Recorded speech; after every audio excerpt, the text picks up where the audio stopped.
Assalamualaikum warahmatullahi wabarakatuh. Assalamualaikum waalaikumsalam warahmatullahi wabarakatuh.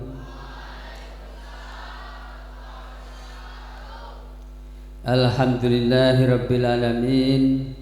Wassalatu wassalamu ala asyrafil anbiya'i wal mursalin Sayyidina Muhammadil qail bismillahirrahmanirrahim.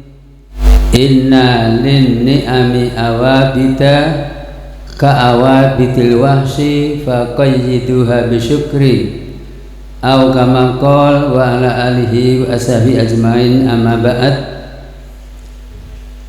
Yang kami hormati bapak-bapak dari pengurus yayasan,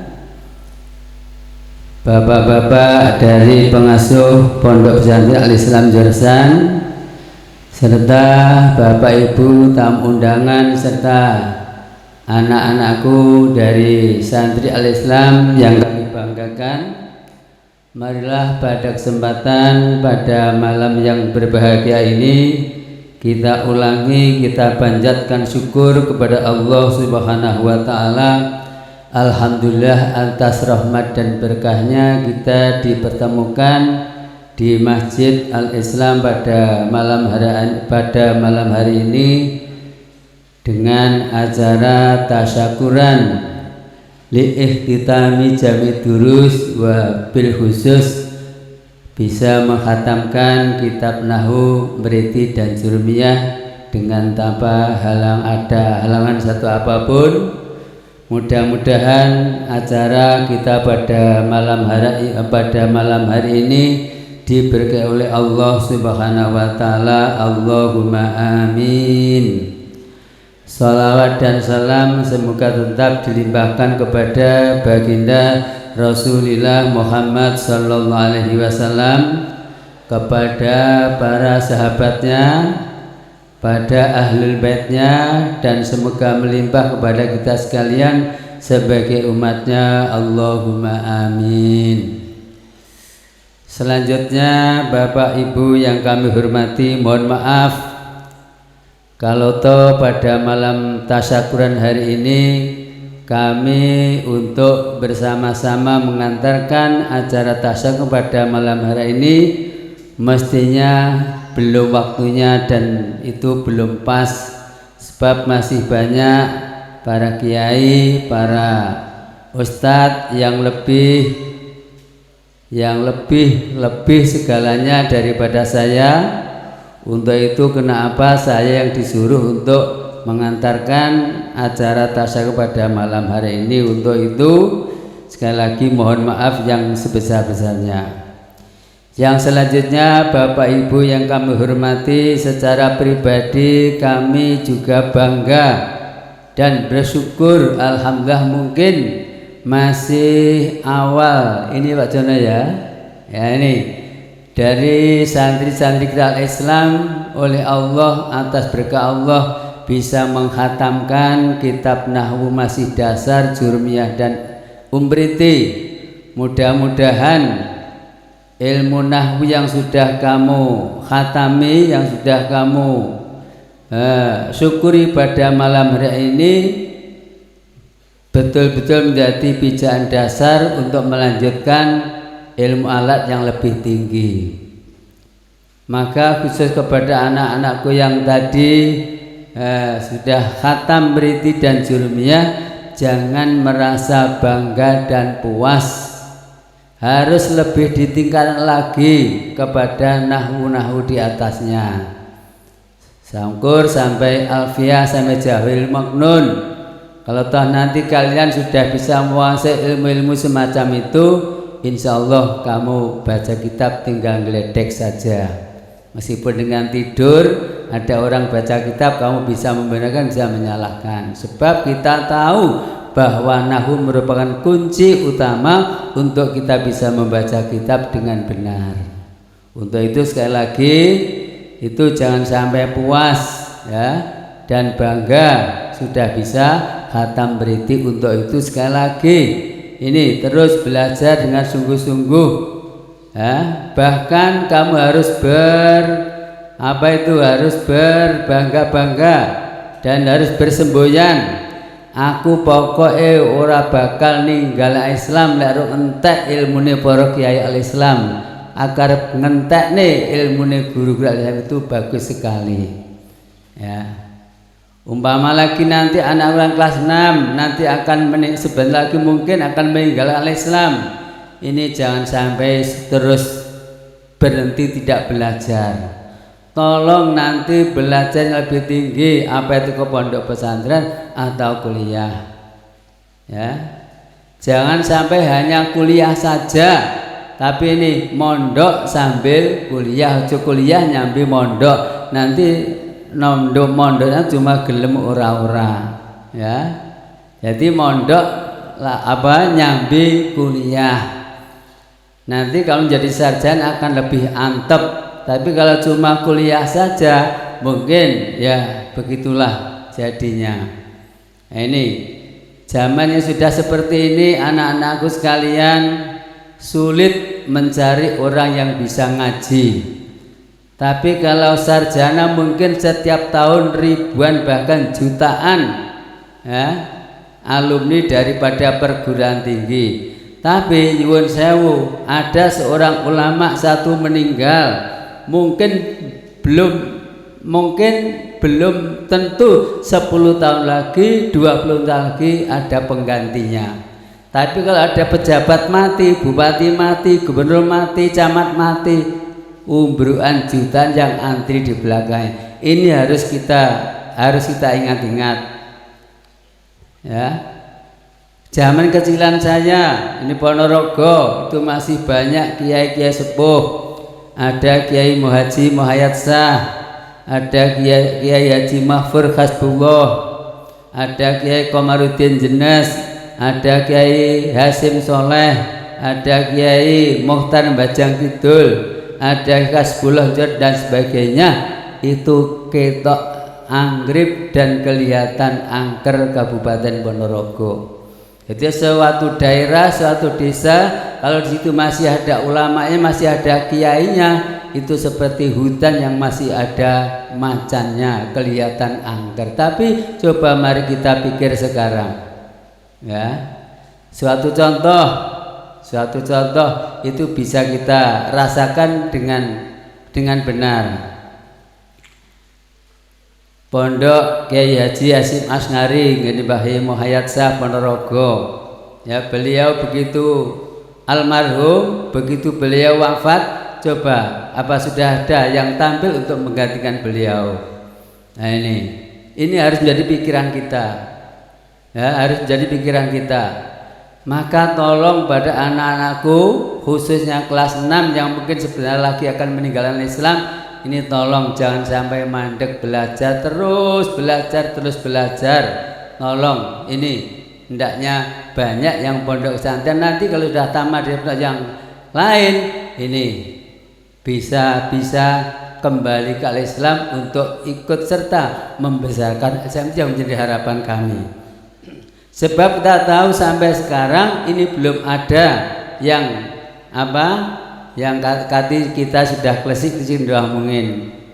Ayo Pak Direktur rane, Wakil Direktur rane jane ini kudune sing silo antar niki lho. Jadi harus ada salah satu figur atau kiai yang memang itu harus duduk di al-Islam. Nah, ini sementara ini belum ada. Untuk itu harapan kita dari para ustadz, ini dari para alumni nanti, mbok iyo ada yang bisa ditarik untuk duduk di al-Islam ini, untuk ikut serta membesarkan al-Islam. Gitu anak-anakku. Bapak Ibu yang kami hormati, pada malam hari ini adalah malam tasyakuran. Mungkin syukuran yang seperti inilah yang mungkin diridhoi oleh Allah Subhanahu wa taala. Jangan sampai kita syukuran ya seperti sekolah-sekolah di luar sana. Begitu tamat kelas 3 SMA mungkin nuwun sewu, begitu ada pengumuman lulus langsung ini weng-wengan mubeng Ponorogo, kelambi kabeh disempeti pakai apa itu namanya, pilok, rambut disemprot, weng lanang itu sampai ugal-ugal jakaruka. Ini jangan sampai terjadi seperti itu.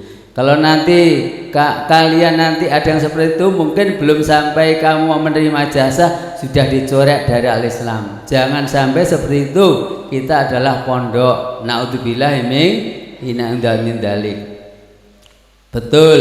Insya Allah syukuran seperti bentuk pada mulanya adalah syukuran yang mungkin diridhoi oleh Allah Subhanahu wa taala, dan kita wajib bersyukur. Ya. Barang siapa yang tidak mau mensyukuri nikmatku dan tidak terima dan tidak ridho atas keputusanku, maka carilah Tuhan selain saya, kata Allah dalam hadis qudsi, dan janganlah bertempat di bumiku, kata Allah seperti itu. Akan kemana kita mencari Tuhan selain Allah SWT, dan akan kemana kita akan bertempat di selain bumi Allah Subhanahu wa taala ini. Maka dari itu sekali lagi mudah-mudahan tasyakuran pada malam hari menjadi tasyakuran yang mendapat ridho oleh Allah Subhanahu wa taala. Allahumma amin. Nah, hanya saja Imam Ghazali itu pernah mengatakan, ya, cara bersyukur itu ada 4. Ini cara bersyukur itu ada 4. Yang pertama adalah bil lisani. Ini begitu kita mendapat nikmat atau kita selamat dari mara bahaya yang paling jeplek, paling gampang, kita sedang mengucapkan alhamdulillah bil lisan. Ini yang pertama. Yang kedua adalah bil qalbi. Apapun yang kita ucapkan itu diencep nih sampai tekan jero hati bahwa itu semua adalah dari Allah Subhanahu wa taala. Ojo sampai mung kandhek ana ing lisan. Itu bil lisan, bil qalbi, dan yang ketiga adalah bil jawarih, dengan anggota badan. Lah piye Pak Nato syukur anggota badan? Minimal begitu kita mendapat nikmat dari Allah taala, ndang sujud, ya, sujud syukur itu kan dengan anggota badan. Dan yang keempat, yang terakhir adalah bil mali, dengan harta. Ya, dengan harta mungkin kita mengeluarkan sedekah dan sebagainya. Lah mbok ya daripada baju disemproti, dipilok, dihimpun, dikelumponi, terus diberikan kepada anak-anak yang kurang mampu, itu kan lebih baik lagi, dan itu mungkin arti daripada syukuran kita kepada Allah SWT atas kelulusan mereka. Tapi lah kok tidak. Nah ini, maka sekali lagi jangan sampai kita di pondok ini cara bersyukur tapi mungkin malah mengundang bencana daripada Allah Subhanahu wa taala. Dah. Selanjutnya Bapak Ibu yang kami hormati, ini merupakan resep dari Rasulullah Muhammad SAW untuk anak-anakku para santri. Tolong itu didengarkan baik-baik, ya. Rasulullah sallallahu alaihi wasallam bersabda, "Man arada ayyahfadha al-ilma fa alaihi ayyulazima khamsa khisalin." Kalau perlu dicatat, ya. Barang siapa yang ingin menghafalkan ilmu, ya, atau menjaga ilmu tetap terpatri dalam hatimu, maka 5 resep yang harus kamu perhatikan. Yang pertama, dawamul wudhu. Ini le, ya, ini dawamul wudhu. Apa artinya? Nglanggenge wudhu itu sangat bagus sekali. Al ilmu adalah nurun, dan wudhu juga merupakan nur. Dengan berwudu insya Allah ilmu kita akan semakin bertambah, akan bertambah, dan mungkin akan mudah kita mendapatkan ilmu Allah Subhanahu wa taala. Ini lebih-lebih di zaman yang seperti anak-anakku sekalian, ya. Di zaman banyak wabah seperti zaman sekarang ini, khususnya adalah wabah corona. Kalau toh pemerintah atau bagian kesehatan mengajarkan kita supaya bolak-balik cuci tangan dengan sabun, itu bagus sekali. Namun akan lebih baik lagi apabila dilengkapi dengan wudhu. Jadi sing disuci aja tangane tok. Tapi dengan kita berwudhu, mungkin semua anggota wudhu akan ikut terbasuh. Sebab kita ingat Allah Subhanahu wa ta'ala memberikan wahyu kepada salah satu nabinya di Bani Israel. Ini penting. Sing isine wahyu, ya intinya wahyu, lek kue kena musibah dan saat itu kamu ndak punya wudhu, ojo nyalahne sopo-sopo tapi nyalahno awakmu dhewe. Tak baleni neh. Isinya wahyu Allah kepada satu nabinya di Bani Israel, lek kue kena musibah dan pada kamu kena musibah kamu tidak punya wudhu, ojo nyalahne sopo-sopo tapi nyalahno awakmu dhewe. Ini loh insya Allah kita dengan berwudhu akan selalu dijaga oleh Allah Subhanahu wa ta'ala, dan malaikat kafah akan gemar menemani kita. Allahumma amin. Lebih-lebih mau tidur malam, ya ini kalau mau berwudhu, ya, dan ketika kita tidur dilalak kesana kita dipundhut oleh Allah Subhanahu wa ta'ala, insya Allah mati yang kita adalah mati matinya mati syahid. Allahumma amin. Itu yang pertama. Ini kami para santri, ini kondawamul wudhu, ini nglanggengake wudhu, batal wudhu neh, khususnya ketika kamu masih sedang belajar atau sinau atau baca kitab, jangan sampai kamu ini tidak punya wudhu. Ini yang kedua, at-taqwa fis sirri wal alaniyah. Kapan saja kita dianjurkan kon selalu takwa, mbuh itu di hadapan orang banyak atau tidak ada orang sama sekali, jangan sampai kita itu meninggalkan sikap takwa pada Allah Subhanahu wa ta'ala. Yang arti takwa adalah selalu nindakne apa dawuh Allah taala dan menjauhi apa yang dilarang oleh Allah Subhanahu wa ta'ala. Yang keempat, tiga apa yang empat ini? Yang keempat adalah ayakula littaqawi lali syahawati. Ini kita makan niatnya hanya sekedar ben kuat tolabul ilmi, ben kuat belajar, ben kuat ngaji, lali syahawati, bukan hanya untuk memenuhi kebutuhan syahwat. Sangat penting, yang namanya makanan sangat berpengaruh kepada orang yang memakannya. Lagi pula ini diusahakan kita makan makanan yang halalan thayyiban. Sekali lagi, yang namanya makanan sangat besar pengaruhnya kepada orang yang memakannya. Kalau yang kita makan dari barang-barang yang halal, mungkin insya Allah akan melahirkan ucapan dan tindakan yang baik pula. Tapi nyuwun sewu, apabila kita makan dari yang kurang halal, ini tidak mustahil akan melahirkan ucapan dan tindakan yang tidak baik pula. Ada suatu cerita yang sangat menarik, diperhatikan. Dulu ada seorang pemuda namanya Thabit Al-Banani. Siapa cah? Thabit Al-Banani. Dia seorang pemuda yang sangat taat dan rajin beribadah dan sangat wirai.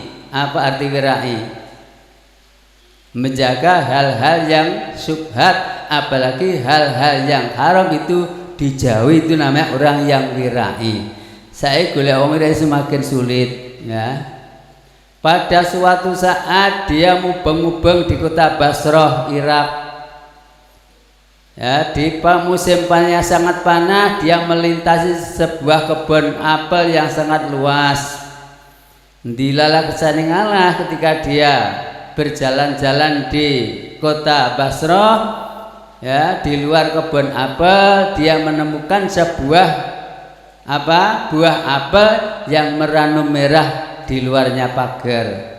Karena dalam keadaan yang begitu panas, mungkin haus, tidak berpikir panjang, diambil dan ia makan. Ini setelah mendapat separuh, dia ini berpikir, lah ini kan bukan milik saya. Kalau bukan milik kan berarti haram. Terus bagaimana ini? Tidak diteruskan, padahal masih separuh, kayak ngelai setengah mati. Nah ini karena dia ingat bahwa itu adalah makanan yang haram. Terus piye iki? Dia ini bertujuan untuk mencari siapa pemilik kebun apel ini. Dia membobol pagar ke pertengahan kebun. Ternyata di tengah kebun ada sebuah gubuk kecil. Gubuk tahu apa? Ya omah kecil cara neng bawah namanya tasen. Ternyata di dalam gubuk ada seorang yang tidur di situ. Mungkin dia kira itu pemilik kebun. Dia matur, nuwun sewu Pak, nggih. Nuwun sewu kalau kula kadung kebacut mangan buah apel panjenengan iki entek separuh mboten kula terusaken.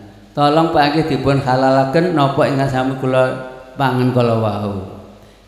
Ya, maaf, ini bukan pemilik kebun, tapi saya hanya sebagai penjaga kebun apel ini saja. Kalau Mas ingin mencari siapa pemilik kebun, harus berjalan dari sini sehari semalam. Iya lho Mas. Mungkin Ponorogo, Surabaya ini. Pelaku sikil. Iya sikek Mas, kayak panas kaya ngene. Nah, kayak piye kaya ngene iki. Akhirnya dia ini kesel ora kesel, adoh ora adoh berangkat ini menuju kepada siapa pemilik kebun tersebut. Terus berjalan lagi sampai di sana, totok pintu dan cepet nih kasetnya selak entek rekamannya. Bun, begitu sampai di sana totok pintu. Assalamualaikum. Waalaikumsalam. Terus dia matur, Bapak, kedatangan saya dari Ponorogo, mungkin begitu, dari Islam jurusan ini. Pertama kami bersilaturahmi dengan Bapak, kedua kalinya mohon maaf, saya kemarin sudah kadung kebacut ini makan buah apel Bapak sampai mendapat separuh, ini saya berhentikan karena itu saya tahu bahwa itu adalah tidak halal. Untuk itu tolong Pak, ya, buah apel Bapak yang sudah kami makan ini untuk dihalalkan. Yang pemilik kebun ini menengai, ngomong nih ya tidak, meneng saja sambil mengamati wajahnya seorang pemuda tadi. Mungkin sudah 10 menit 15 menit dia menjawab, begini ya Mas, saya bisa menghalalkan buah apel yang sudah kamu kebacut makan, tapi ada syaratnya. Syaratnya nopo lho Pak? Aku duwe anak perawan wis gedhe. Nah ini ya. Aku duwe anak perawan wis gedhe wis wayahe. Lek kowe gelem tak pek mantu nanti halal. Tapi kalau tidak itu adalah haram. Iya piye. Kamu aku sik ben kata mriti lah kok wis kon rabi ki piye lah ngene iki lho Sa. Ini sigek ini Cah. Sirkul kata mriti jurusan sik arep ben iso alfiyah yang Lirboyo apa yang Ploso, lah kok kebelet kon rapi terus piye ini. Sigek ini Cah. Akhirnya daripada kami ini menanggung makan yang tidak halal, disanggupi. Kalau begitu saya siap untuk menjadi menantu Bapak. Lah yang ngono. Nah, akhirnya ini Cah diakad nikahkan. Ya. Tapi kamu harus tahu Mas, bahwa anak saya itu pertama adalah budak. Yang kedua adalah buta, dan yang ketiga adalah lumpuh. Iya, ada boleh bojo pisan kok remek kaya ngene iki ya. Ora kena jak mladen, ora kena jak ndelok manten kaya ngene ya. Masyaallah. Wis picek, wis budak, wis bisu dadak lumpuh pisan. Masya Allah. Akhirnya diakad nikahkan ya. Angkah tuka wazawajatuka binti, dia menjawab spontan qabiltu nikahaha wa tazwijaha. Setelah menjadi suami dan istri, dia disilahkan untuk masuk kamar menemui sang istri. Nah ini begitu totok pintu dia uluk salam, assalamualaikum warahmatullahi wabarakatuh. Ternyata putrinya tadi adalah seorang wanita yang sangat cantik, dan itu sama sekali tidak ada ciri, tidak buta, tidak bisu, tidak lumpuh dan sebagainya. Dia bisa menjawab salam dengan lantang sekali. Setelah itu Sabit Al-Banani ingin bertanya kepada mertuanya, Bapak, apa yang panjenengan sampaikan kok ternyata istri saya kok tidak bisu, tidak buta, dan tidak lumpuh. Begini nak, yang kami maksud anak saya buta itu mulai sejak ia lahir sampai berani kamu nikahi sama sekali belum pernah melihat sesuatu yang diharapkan oleh Allah Subhanahu wa taala. Subhanallah. Ini loh ini yang kami maksud anak saya bisu, mulai dia lahir sampai berani menikah dengan kamu belum pernah berkata-kata bohong. Jadi sangat-sangat pingitan dan sangat-sangat terjaga. Tidak lama kemudian, mungkin 8 bulan 9 bulan menjadi suami dan istri, ini bisa hamil, melahirkan seorang bayi yang menjadi hujjat Islam. Siapa kalau tidak Imam Abu Hanifah, seorang ulama pembangun mazhab fikih adalah Imam Hanafi. Allahumma amin. Dari bapak yang sangat wirai dan ibu yang sangat terpinggir, seperti itulah lahir seorang bayi yang kelak menjadi ini salah satu pembangun mazhab 4, yakni Imam Abu Hanifah. Dalam sejarah beliau Imam Abu Hanifah itu pernah selama 40 tahun beliau sholat subuh menggunakan wudhunya sholat isya. Iya patut kita tiru kira-kira ini ya. Selama 40 tahun beliau sholat subuh menggunakan wudhunya sholat isya. Berarti sak wengi blek mboten nate batal. Luar biasa.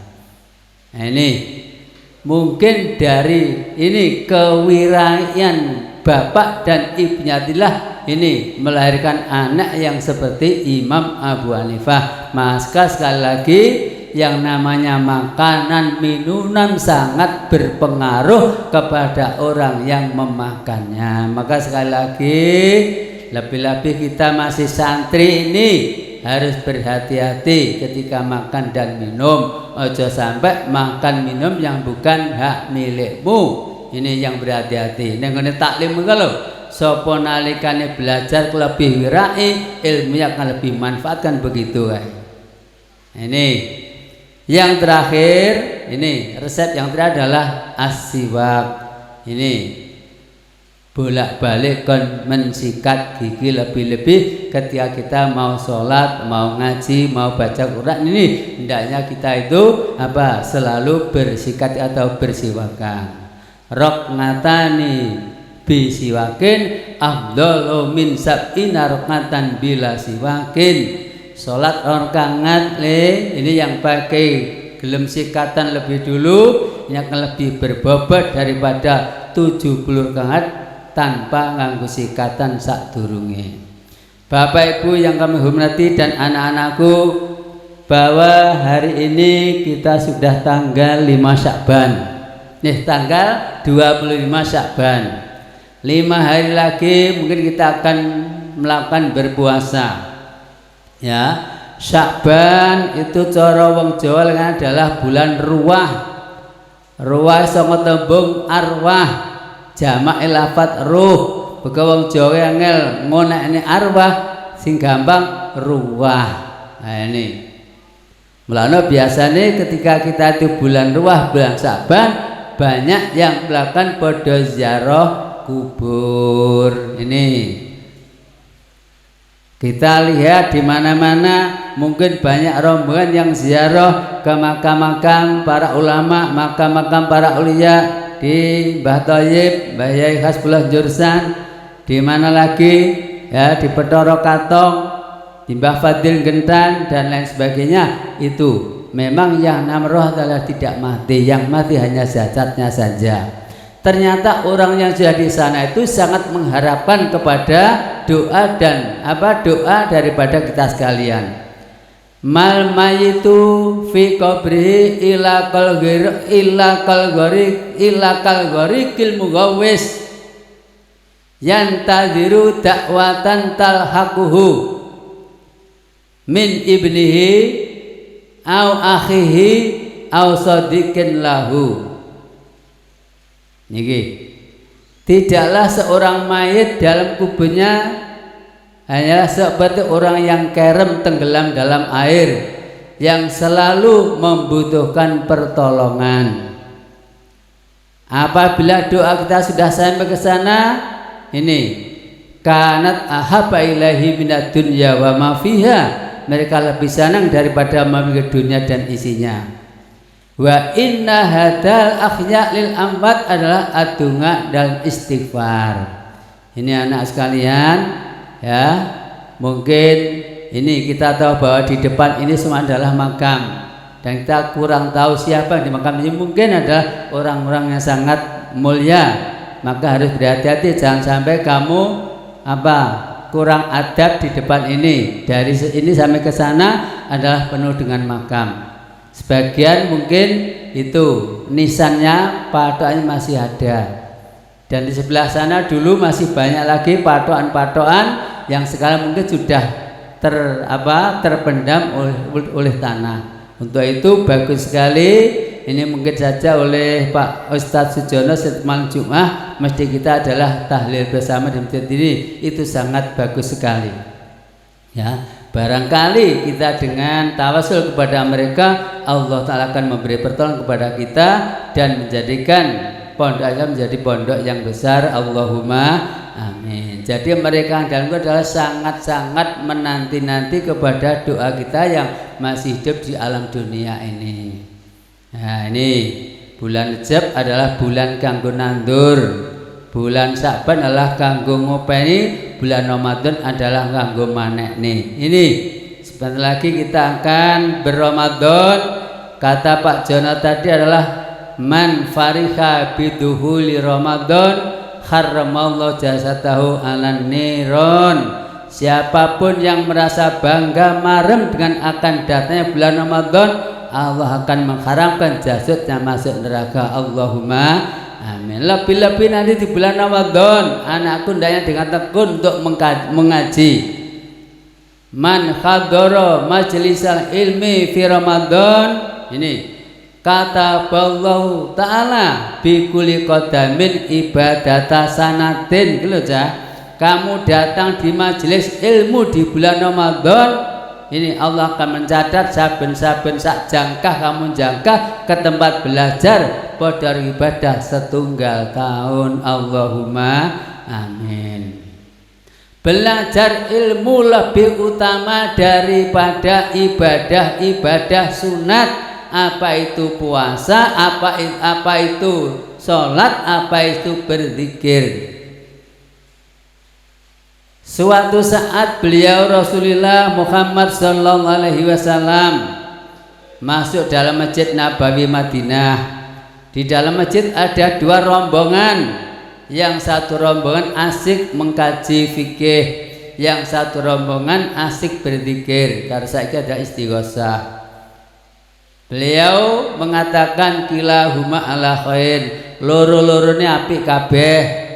Ya sing ngaji ya apik, sing zikir ya apik. Neng sing sijine sik luwih apik karo sijine. Akhirnya beliau Nabi bergabung kepada yang sedang ngaji fikih. Ini lho ya. Maka dengan itu kita bisa menyimpulkan bahwa wong golek ilmu, wong ngaji luwih apik tinimbang ibadah-ibadah yang sifatnya sunnah. Ini untuk itu di bulan Ramadan yang hanya setahun sekali hendaknya digunakan sebaik-baiknya. Bapak Ibu yang kami hormati, sekarang sudah jam 10:30 lebih. Nanti terlalu berlebihan apabila kami sampai berbicara banyak. Untuk itu apapun yang kami sampaikan pada malam hari ini mudah-mudahan menjadi pecut bagi anak-anakku, menjadi IPS bagi anak-anakku untuk belajar lebih baik.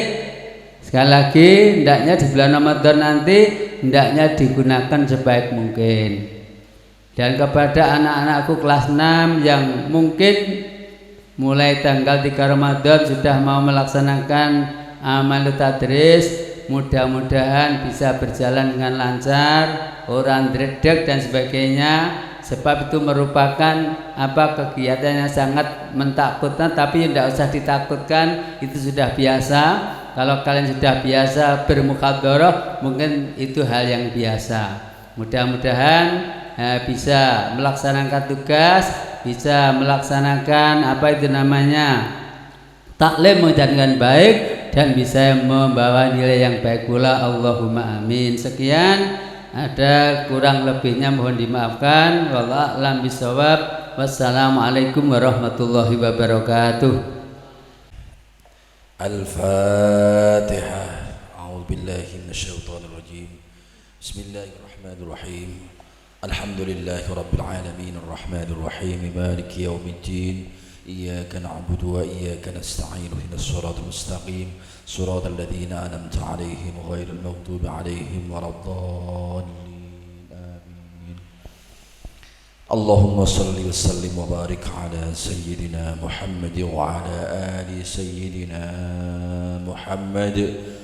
Alhamdulillahi rabbil alamin hamdan yuafi ni'amahu wa yukafi'u mazidah. يا ربنا لك الحمد كما ينبغي لجلال وجهك الكريم وعظيم سلطانك.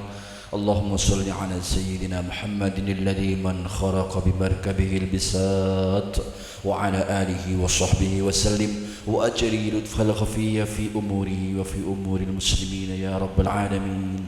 بسم الله ربنا الله حسبنا الله توكلنا على الله واعتصمنا بالله فوضنا أمور هذا المعهد أمور معهدنا الإسلام هذا إلى الله ما شاء الله لا قوة إلا بالله. اللهم صل على سيدنا محمد صلاة تنجينا بها من جميع المحن والإحن والأهوال والبليات وتسلمنا بها من جميع الفتن والأسقام والآفات والعهد وتطهرنا بها من جميع العيوب والسيئات وتغفر لنا بها من جميع الذنوب وتمحو بها عنا جميع الخطيئات وتقضي لنا جميع ما نطلبه من الحاجات وترفعنا بها عندك على الدرجات وتبلغنا بها أقصى الغايات من جميع الخيرات في الحياة وبعد الممات. وبارك وسلم عليه وعلى آله وأصحابه وأزواجه وذرياته وأهل بيته وصلاة دائمة بدوام ملكك. ربنا سهل أمورنا سهل أمورنا سهل أمورنا وحصل مقاصدنا وبلغنا إليك يا الله يا رحمن يا رحيم. ربنا اجمعنا جمعا مرحوما. ربنا لا تدع لنا في مقامنا هذا ذنبا إلا غفرته ولا هما إلا فرجته ولا مريضا إلا شفيته ولا طفلا إلا ربيته وأصلحته ولا حاجة من حوائج الدنيا والآخرة إلا قضيتها ويسرتها برحمتك يا أرحم الراحمين. اللهم اجعل أولادنا وتلامذنا وذرياتنا من أهل العلم وأهل الخير، من أهل العلم وأهل الخير، ولا تجعلنا وإياهم من أهل الشر وأهل الخير. ربنا لا تزغ قلوبنا بعد هديتنا وهب لنا من لدنك رحمة إنك أنت الوهاب. ربنا هب لنا من أزواجنا وذرياتنا قرة أعين واجعلنا للمتقين إماما. ربنا آتنا في الدنيا حسنة وفي الآخرة حسنة وقنا عذاب النار. وصلى الله على سيدنا محمد وعلى آله وصحبه وسلم والحمد لله رب العالمين. الفاتحة. أعوذ بالله من الشيطان الرجيم. بسم الله الرحمن الرحيم. الحمد لله العالمين الرحمن. إياك نعبد وإياك نستعين مستقيم صراط الذين أنعمت عليهم غير المغضوب عليهم ولا الضالين. السلام عليكم ورحمة الله وبركاته.